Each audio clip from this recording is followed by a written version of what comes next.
ఉండెను. కీషు భాగ్యవంతుడగు ఒక బెన్యామీనుడు, అతనికి సౌలు అను ఒక కుమారుడు ఉండెను. అతడు బహు సౌందర్యము గల యవ్వనుడు, ఇజ్రాయేలీలలో అతడి పాటి సుందరుడు ఒక్కడును లేడు. అతడు భుజములు మొదలుకొని పైకి ఇతరుల కంటే ఎత్తుగలవాడు. చాలా ప్రార్థన చేసుకో. మహాపరిశుద్ధులైన మా కన్న తండ్రి, మహిమగల రాజా, మీ శ్రేష్టమైన పాదాలకు స్తోత్రాలు చెల్లిస్తున్నాను. ఈ సమయంలో ప్రభువ, సమూయేలు ప్రవక్త ద్వారా అభిషేకించబడిన మొట్టమొదటి ఇజ్రాయేలీల రాజుగా సౌలు గురించి ఇంతవరకు మీ పిల్లలు చెడుగా వినుండొచ్చు. అయితే అతడి ప్రారంభము ఎలా ఉందో, అంతము ఎలా ఉందో ఈ లేఖనము ద్వారా మేము తెలుసుకొనుచుండగా, అయ్యా ఇదిగో నా తండ్రి, మీ ఆత్మశక్తి చేత నింపి ఇది మా జీవితాలలో కూడా మా ప్రారంభము మా అంతము ఎలా ఉండాలో ఈ వాక్యం ద్వారా మీరు మాతో మాట్లాడమని, వినుచున్న మీ బిడ్డల హృదయాల్లో వాక్యాన్ని భద్రపరచమని మా కొద్ది విన్నపంలో నజరేయుడైన యేసయ్య అతి శ్రేష్టమైన నామంలో వేడుకొని ప్రార్థిస్తున్నాను పరమ తండ్రి, ఆమేన్.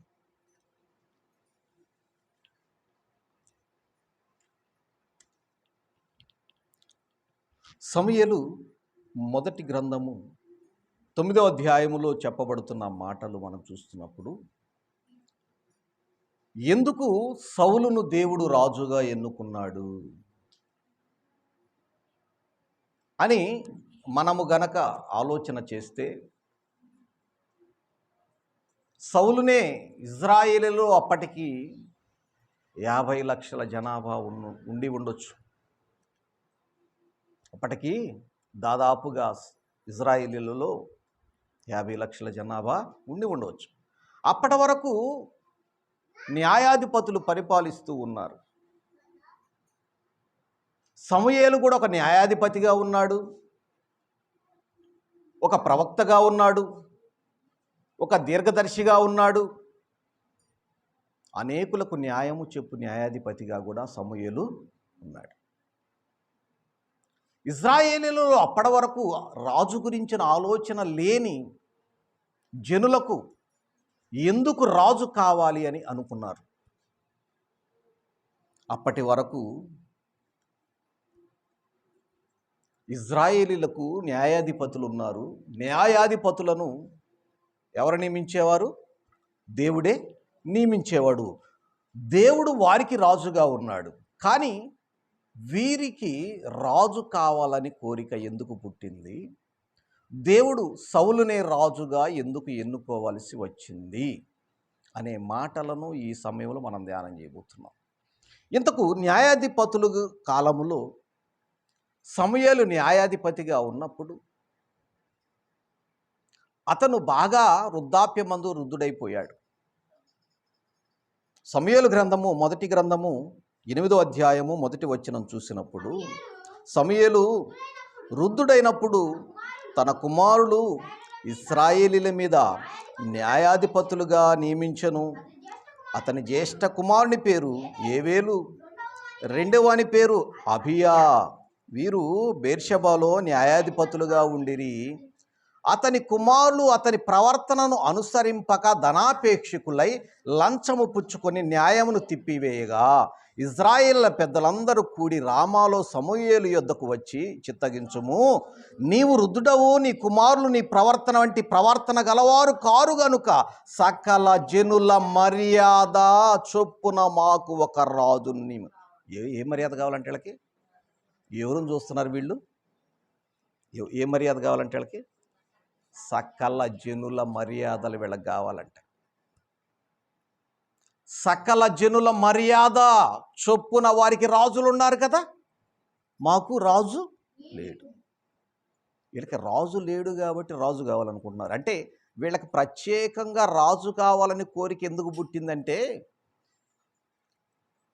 సకల జనులకు మర్యాద ఒకటి ఉంది. సకల జనులకు ఏముంది? మర్యాద, పద్ధతులు అంటారు. సకల జనుల పద్ధతులు. సకల జనులతో నీకేం పని? నువ్వు దేవుని పిల్లవాడవు, దేవుని పిల్లలైన మీరు సకల జనులతో ఏం పని మీకు? వాళ్ళ మర్యాద నీకెందుకు? వాళ్ళ పద్ధతులు నీకెందుకు? నీకు రాజుగా ఉన్నవాడు దేవుడు కదా. నీకు రాజుగా ఉంది ఎవరు? దేవుడు కదా. దేవుడే మీకు న్యాయాధిపతులను నియమిస్తున్నాడు కదా న్యాయం తీర్చటానికి. మరి మీకెందుకు సకల జనుల మర్యాదలు కావాల్సి వచ్చినాయి అంటే, ఇజ్రాయేలీలు ఎప్పుడు కూడా అన్య జనాంగం వైపు చూసి వాళ్ళు ఏ పనులు అయితే చేస్తారో ఇలా పనులు చేస్తారు. వాళ్ళు ఏ పనులు అయితే చేస్తారో మనం కూడా అంతేనా కాదా? మనం కూడా అంతేగా, అంతేనా కాదా? వాళ్ళు 40 రోజులు పెడితే మనం కూడా 40 రోజులు పెడతాం. వాళ్ళు ఏది చేస్తే మనం అది చేస్తాం. అంటే ఏ మర్యాదను ఫాలో అవుతున్నా? బైబిల్ని ఫాలో అవుతున్నావా? సకల జనుల మర్యాదను ఫాలో అవుతున్నావా? వాళ్ళు శ్రమల దినాల్లో పెళ్ళిళ్ళు చేయరు కాబట్టి నువ్వు పెళ్లి చేయకూడదు అనుకుంటావు. ఎక్కడ చెప్పాడా నీకు శ్రమల దినాలని? అయ్యి చెప్పాడా? అంటే మనుషులకు సకల జనుల మర్యాదలు కావాల్సి వచ్చింది. వాళ్ళు 40 రోజులు ప్రార్థన చేస్తే అది చేయాలి నువ్వు. వాళ్ళు ఉపవాసం ఉంటే నువ్వు ఉండాలి. అంటే నీకంటూ నువ్వు ఏ ఆలోచనలు ఉండవు అనమాట. అంటే సొంత నిర్ణయాలు నీకేం ఉండవు.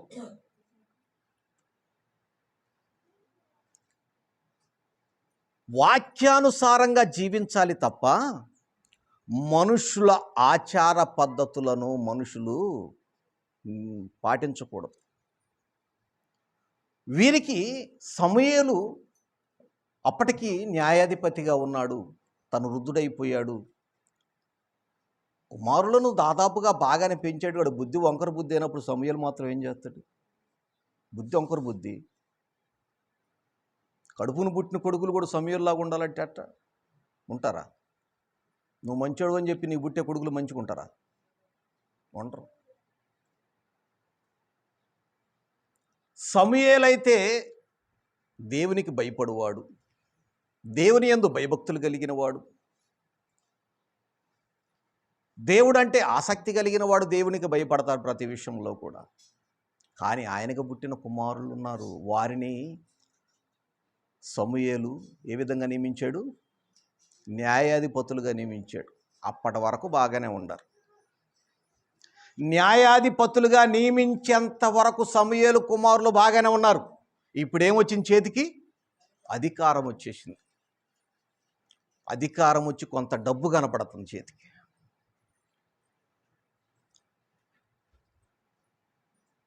ధనము సకల నాశనాలకు మూలం అన్నమాట. కొంత డబ్బు కనపడుతుంది కంటికి. ఇక డబ్బు కనపడుతునేసరికి ఏం జరిగింది? అతని కుమారులు అతని ప్రవర్తన అసలు ఎలా ఉంది? ఒకసారి చూద్దాం. అతని ప్రవర్తన ఎలా ఉందో అడుగుతున్నాడు ఆయన. ఆయన అడిగే మాటలకు వారు సమాధానం చెప్పలేకపోతున్నారు. సమూయేలు గ్రంథము 12వ అధ్యాయము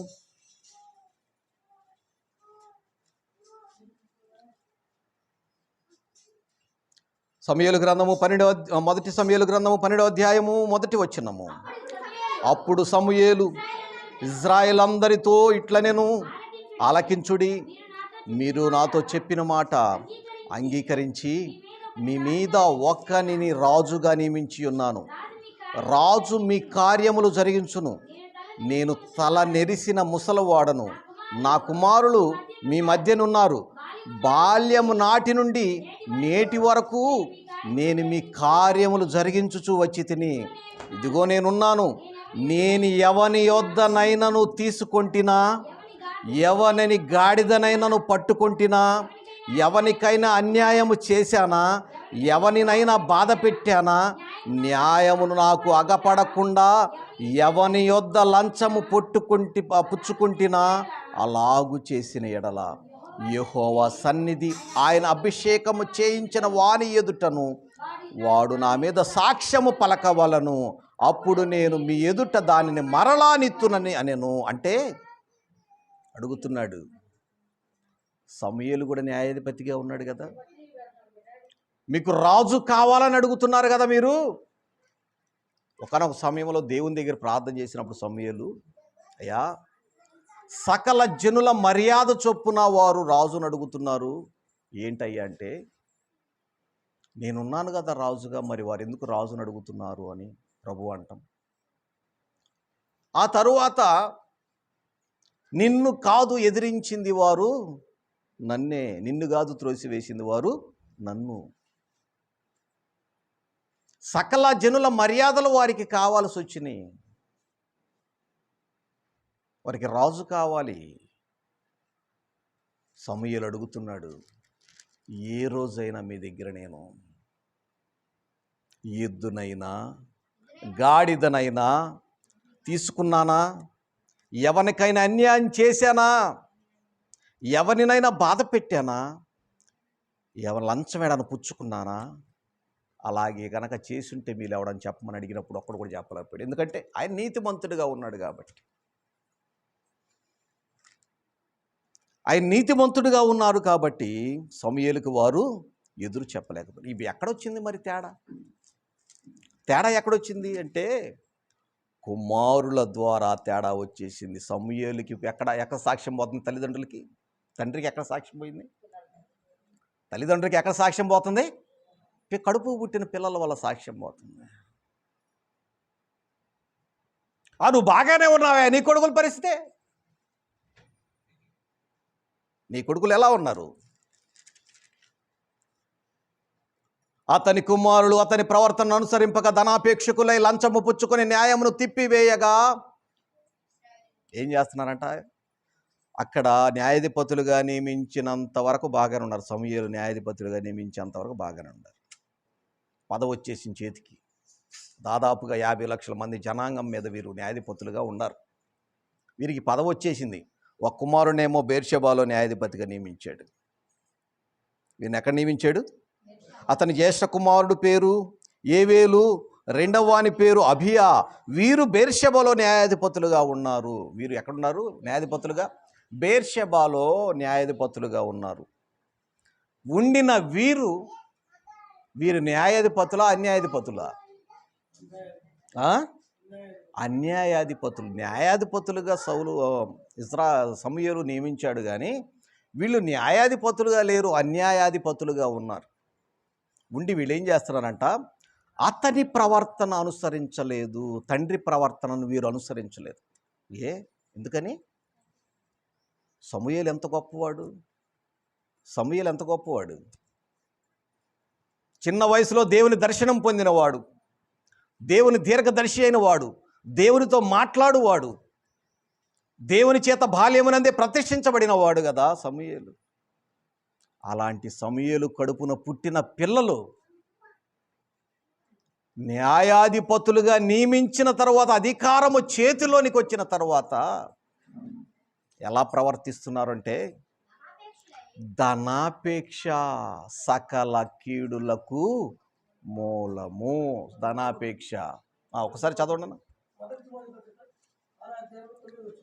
1 తిమోతి పత్రిక 6వ అధ్యాయము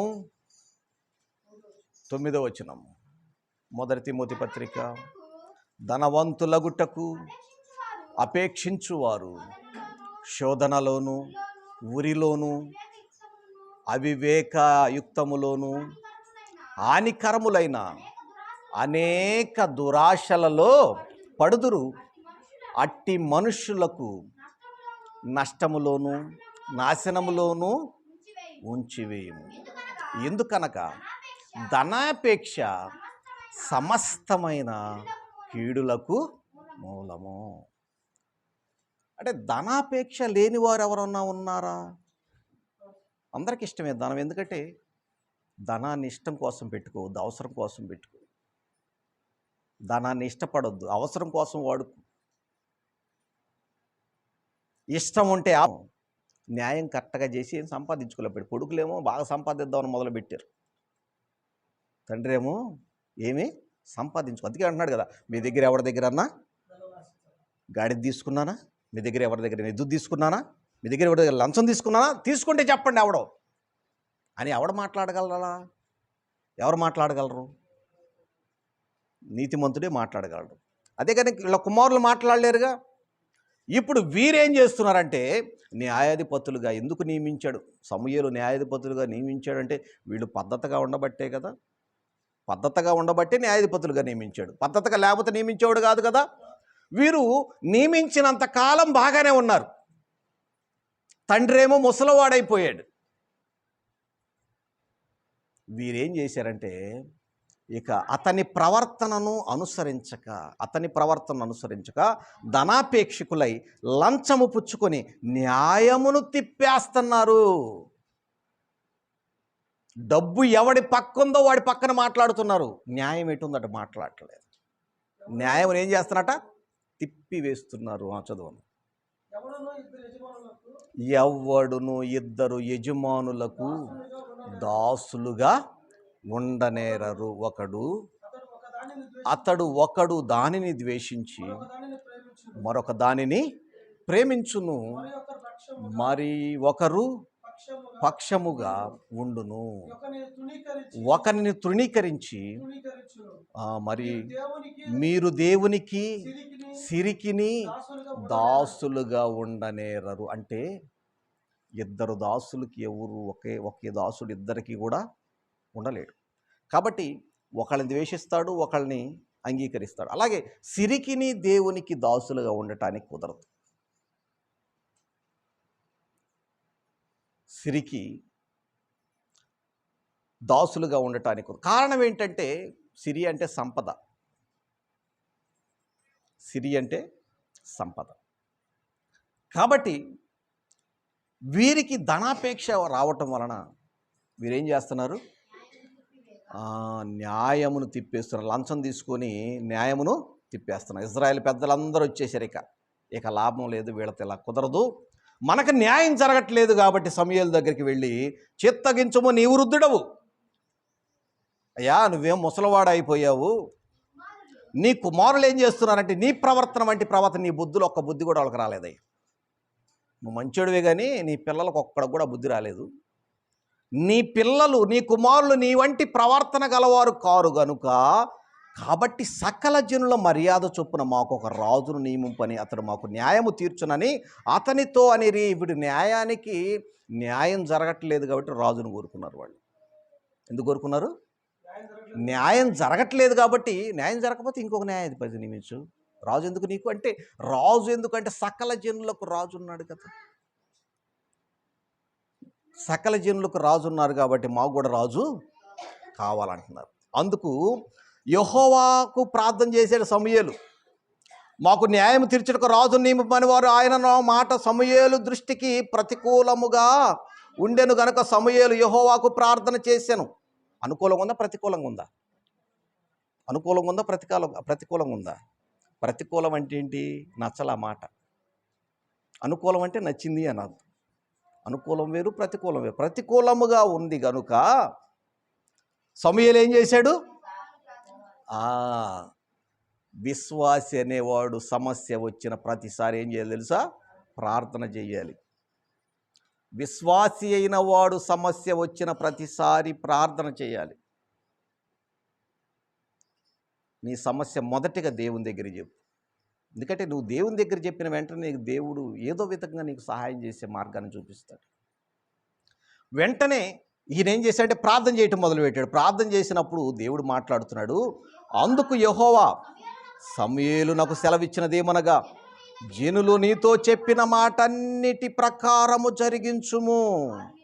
వారు నిన్ను విసర్జించలేదు కానీ తమ్మును ఏలకుండా నన్నే, అంటే వీళ్ళని ఏలుతుంది ఎవరు? పేరుకు న్యాయాధిపతులుగా వాళ్ళు ఉన్నారు కాబట్టి వీళ్ళని ఏలుతుంది ఎవరు? దేవుడు వెళ్తున్నాడు. నిన్ను కాదు వారు విసర్జించింది, నన్ను ఏలుతున్నా నన్నే, తమ్మును ఏలకుండా నన్నే విసర్జించి ఉన్నారు. వారు నన్ను విసర్జించి ఇతర దేవతలను పూజించి అన్నాడు. వారు నన్ను విసర్జించటం అంటే ఏంటి? విసర్జించటం అంటే విడిచిపెట్టేసి వాళ్ళు ఏం చేస్తారట? ఇతర దేవతల వైపు పూజించి నేను ఐగుప్తు నుండి వారిని రప్పించిన నాటి నుండి నేటి వరకు తాము చేయించు వచ్చిన కార్యములన్నిటి ప్రకారము వారు నీ ఎడల జరిగించుచున్నారు. వారు చెప్పిన మాటలు అంగీకరించము. అయితే వారిని ఏలబోవు రాజు ఎట్టివాడో నీవే సాక్షివై వారికి దృఢముగా తెలియజేయము. రాజు వస్తే ఎలా ఉంటుందో చెప్పు వాళ్ళకన్నాడు. రాజు వస్తే ఎలా ఉంటుందో చెప్పమన్నాడు. ఆ మాటలన్నీ కూడా ఇక్కడ రాయబడిన తర్వాత మీరు ఇంటికి వెళ్ళి చదువుకుంటారు. రాజు వస్తే ఏం జరిగిద్దు అన్నీ చెప్పాడు. కానీ వీళ్ళు మాకు రాజే కావాలన్నాడు. ఇప్పుడు జనులు రాజు కోరుకుంటున్నారు. ఇప్పుడు రాజుని నియమించాలి. దేవుడు ఇప్పుడు ఎవరు నియమించాలి? వాళ్ళకి రాజును నియమించాలి. రాజును నియమించాలి అంటే దేవునికి వాడు అనుకూలంగా ఉండాడా లేడా? ఒక రాజుని తన ప్రజల మీద నియమించాలి అంటే అతడు దేవునికి అనుకూలమైన మనిషి అయ్యుంటాడా అయ్యుండడా? మీకు అక్కడ దాకెందుకు. మీకు ఒక సంఘ నాయకుడుగా ఒక సేవకుడుగా నియమించాలి అంటే దేవుడికి అనుకూలమైన వాడిని నియమిస్తాడా లేకపోతే ప్రతికూలమైన వాడిని నియమిస్తాడా? ఆయనకు అనుకూలం మీకు అనుకూలమైనడు కాదు. ఆయనకు అనుకూలమైన వాడిని నియమించుకుంటాడు. మీకు అనుకూలం అంటే మిమ్మల్ని హెచ్చించేటట్టుగా ఉంటాడు. కానీ ఆయనకు అనుకూలమైన వాడిని నియమిస్తాడు. ఇప్పుడు సౌలునే ఎన్నుకోవటానికి గల కారణం ఏంటి అంటే ఆయనలో ఉన్న గొప్పతనాన్ని మీకు చూపించబోతున్నాను. ఇప్పటివరకు సౌలు గురించి సౌలు చాలా దుర్మార్గుడని వినుంటారు. అతని ప్రారంభం ఎలా ఉందో మీరు చూడండి. అసలు ఎంత మంచివాడో మీరు చూడండి. 9వ అధ్యాయము, మొదటి సమూయేలు గ్రంథము 9వ అధ్యాయము మొదటి వచనం. అపియాకు పుట్టిన బెకోరాతు కుమారుడైన సెరోరుకు జననమైన అబియేలు కుమారుడునగు కీషు అను బెన్యామీనుడొకడుండెను. కీషు మొట్టమొదటి పాయింట్. కీషు భాగ్యవంతుడంటే ఎవరు? మొదటి పాయింట్. కీషు ఎవరు? భాగ్యవంతుడంటే ఎవరు? మంచి ధనవంతుడు, సంపద కలిగిన వాడు భాగ్యవంతుడు. మొదటి పాయింట్. అతడు గోత్రం ఏంటంటే బెన్యామీను గోత్రం. ఆ కీషు గోత్రం ఏంటి? బెన్యామీను. అతనికి సౌలు అను ఒక కుమారుడు ఉండెను. అతడు భాగ్యవంతుడు. కీషు భాగ్యవంతుడు. కీషుకేమో ఒక్కగానొక్క కుమారుడు. అతని పేరేం పేరు? సౌలు. ఎందుకంటే మిగతా కుమారులు ఉంటే రాసేవాడు. అతనికి ఒక కుమారుడు ఉండెను. అతనిలో పాయింట్లు మీరు చూడండి. ఇప్పుడు ధనవంతునికి పుట్టిన కుమారులు ఎలా ఉంటారు? డబ్బులో నుంచి ఫస్ట్ కాడి నుంచి డబ్బులోంచి వచ్చిన వాళ్ళు ఎట్ట ఉంటారు చెప్పండి. నా పక్కన నువ్వేందా అంటే వాళ్ళకున్న ధనాన్ని బట్టి, అంటే అందరూ అలా ఉంటారని కాదు. కొంతమంది వారిలో కూడా చాలా గొప్ప వాళ్ళు ఉన్నారు. దాతృత కలిగిన వారు ఉన్నారు వారిలో కూడా. ధనం ఉండగాని ధనంలోంచి వచ్చిన వారైనా సరే వారు దాన్ని బట్టి అతిశయించకుండా చాలా దాతృత్వం కలిగిన వారు చాలా గొప్పవాళ్ళు ఉన్నారు. చాలామంది ప్రపంచంలో చాలామంది ఉన్నారు. కానీ దాదాపుగా ఎక్కువ శాతము ధనవంతుల కుటుంబంలోంచి వచ్చిన వారికి ఎలాంటి ఉంటుందంటే కొద్దిగా అతిశయము, గర్వం ఉంటుంది. డబ్బుతో మేమేమైనా చేయగలము అనే ఇది ఉంటుంది. ఇప్పుడు కీషు భాగ్యవంతుడు. అతనికి ఒకగానొక కుమారుడు సౌలు. అతను ఎలాంటి వాడో తెలుసా? అందగాడు, బహు సౌందర్యవంతుడు. 3వ పాయింట్ ఏంటి? చాలా అందగాడు. ఇజ్రాయేలీలలో అంతటి అందగాడు లేడంట. ఏంది? 50 లక్షల మంది జనాభాలో 50 లక్షల మంది జనాభాలో అంతటి అందగాడు లేడు. అంతటి అందగాడు లేడు. ఇంకా 4వది అతడు భుజములు మొదలుకొని పైకు ఇతరుల కంటే, అంటే ఇజ్రాయిలీలో ఎవడు చూసినా ఆయనకి భుజాల దాకే వస్తాడంట. మనం కూడా భుజాలు చూసుకుంటూ ఉంటాం, ఎంత ఎత్తున ఉండవరా అని చూసుకుంటూ ఉంటాం. అంటే ఇజ్రాయిల్లో ఉన్న వారందరూ కూడా ఎవరిని ఆయన పక్కన నిలబెట్టే కానీ ఎలా ఉన్నారంట? భుజాల దాకే వస్తున్నారంట. అంత ఎత్తుగలవాడు, అంత అందగాడు, అంత ధనవంతుడు కుమారుడు అయ్యుండి తండ్రికి విధేయత కలిగిన వాడు. తెలుసా? తండ్రి అంటే ప్రేమ కలిగిన వాడు, తండ్రికి విధేయత చూపించగలిగిన వాడు, తండ్రి అంటే ఇష్టాన్ని జరిగించువాడు, తండ్రి సాక్ష్యాన్ని పోగొట్టని వాడు. ఏంటి అంత అందగాడయ్యుండి మనకు కొద్దిగా అందం ఉంటేనే కొద్దిగా రంగురాగాలను అద్దాన్ని అసలు వదిలిపెట్టవు. ఈ మధ్య రంగు వచ్చేస్తున్నాను నేనని. ఒకవేళ మనం కొద్దిగా అందంగా ఉన్నామనుకో, అవతల కొద్దిగా వాళ్ళు బాగలేదు వాళ్ళు ఎగతాళి చేస్తారే, ఈ నల్లగొండ, నువ్వు నల్లగొండ, నువ్వు అట్టుండ ఇట్టుండ. మనం అందాన్ని బట్టి. అంటే అందము ఉన్న వారికి ఏముంటుంది? అతిశయం ఉంటుంది, గర్వం ఉంటుంది. ఇక్కడ సౌలుకి ఏమి లేదు?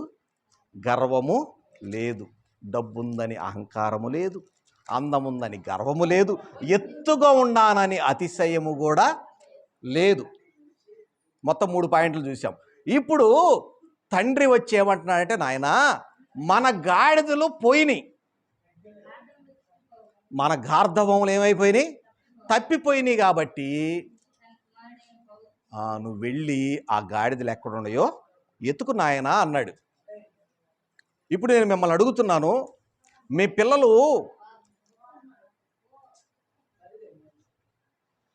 పిల్లలు బాగా చదువుకున్నారు, వారు సెలవులకు వచ్చారు, మంచి డిగ్రీ చదువుతున్నారు, మంచి మార్కులతో మంచి పేరు పొంది ఉన్నారు, వారు సెలవులకు వచ్చారు. మీ దగ్గర గేదెలు ఉన్నాయి, నాయన కొద్ది గేదెలు నిప్పికే తోలికెళ్ళయ్యా అంటే ఏమంటారు వాళ్ళు? ఏమంటారు చెప్పండి?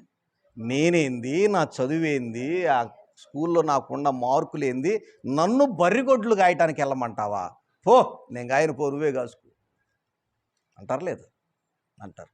కానీ అంత ధనవంతుడయ్యుండి, అంత సుందరుడయ్యుండి, నాయన మన గాడిదలు కనపడట్లేదు కాబట్టి అవి ఎక్కడున్నాయో వెతుకు నాయన అంటే ఒక దాసుణ్ణి తీసుకొని వెతకటానికి వెళ్ళాడు.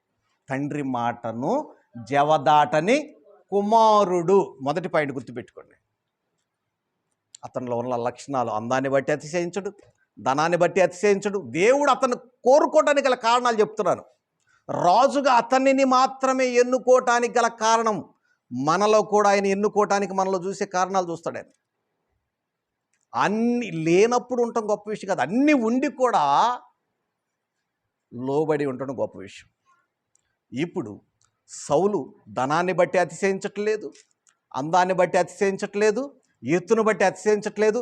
తండ్రి ఒక్క మాట చెబితే, ఇప్పుడు అంత ధనవంతుడికి దాసులు ఉంటారు, ఆ దాసులు ఎవడో ఒకడు పంపించా, ఆయన ఏం పోయేది ఏంది అనలా. వెంటనే తండ్రి చెప్పగానే ఏం చేశాడు? తండ్రి చెప్పగానే గార్ధవములు వెతకమని చెప్పాను. అతడు పోయి ఎన్ని దేశాలు తిరిగి తెలుసా? ఎఫ్రాయిము మాన్యము, షలీషా దేశమును, ఇంకా షయాలి దేశము, తర్వాత బెన్యామీను దేశము, తర్వాత సూపు దేశము. మొత్తం ఎన్ని దేశాలు? ఎన్ని? బెన్యామీను దేశము, ఎఫ్రాయిము దేశము, షాలిషా దేశము, షయాలి దేశము, సూపు దేశం. మొత్తం 5 దేశాలు వెళ్ళాడు. 5 దేశాలు వెళ్ళాడు దేవులట్టానికి. తండ్రి మాట చొప్పున ఎక్కడున్నాయో వెతకమంటే. అంటే అతనికి ఏ స్వభావం ఉందంటే లోబడే స్వభావం ఉంది. సౌలుకి ఏ స్వభావం ఉంది? లోబడే స్వభావం ఉంది. తాను వెతకటానికి వెళ్ళినప్పుడు అక్కడ అవి అతనికి కనపడల. ఆ గార్ధవములు, గాడిదలు కనపడల. ఆ దినాల్లో ధనం అంటే, ఆస్తి అంటే ఏంటి? డబ్బు. చేతి అంత డబ్బు ఇది లేదు. ఈ రోజున డబ్బు ఉంది, కానీ ఆ రోజుల్లో దాదాపుగా 19వ శతాబ్దంలో కూడా జరిగింది ఏంటంటే, నీ దగ్గరున్న ధాన్యం ఇచ్చి వారి దగ్గర ఉన్న ధాన్యం తీసుకోవటం. 19వ శతాబ్దంలో కూడా జరిగింది అది. నీ దగ్గర కందిపప్పు ఉందనుకో, వాళ్ళ కందిపప్పు ఇచ్చి వాళ్ళ దగ్గర నువ్వు మినుములు తెచ్చుకుంటావు. లేదు నీ దగ్గర మినుములు ఉన్నాయి అనుకో, వాళ్ళ దగ్గర ఉన్న బియ్యం తెచ్చుకుంటావు, నువ్వు వడ్డులు తెచ్చుకుంటావు. అట్లా ఈ వస్తు మార్పిడి ఉంది, కానీ ధనం అనేది అప్పటికీ అంత ఎక్కువగా లేదు. అయితే ఆ దినాలలో ధనం ఏంటి అంటే పశువులే ధనం. అయితే ఈ గాడిదలను వెతుకుటానికి వెళ్ళినప్పుడు వీరికి కనపడలేదు. ఈయనేం ఆలోచిస్తున్నాడు తెలుసా? తప్పిపోయిన గాడిదల గురించి ఆలోచించట్లా, ఇంటికాడున్న తండ్రి గురించి ఆలోచిస్తున్నాడు. ఏమంటున్నాడు చూడండి, నా తండ్రి మన కొరకు విచారపడునేమో అని సౌలు తన యొద్దనున్న పనివానితో అంటున్నాడు. ఏమంటున్నాడు? తండ్రి గురించి ఆలోచిస్తున్నాడు. తండ్రి నా కోసం దిగులు పడతాడేమో, అంటే దిగులు పడతాడేమో అని తండ్రి గురించి ఆలోచిస్తున్నాడంటే ఆ కుమారుడికి తండ్రి మీద ప్రేమ ఉన్నట్ట లేనట్ట?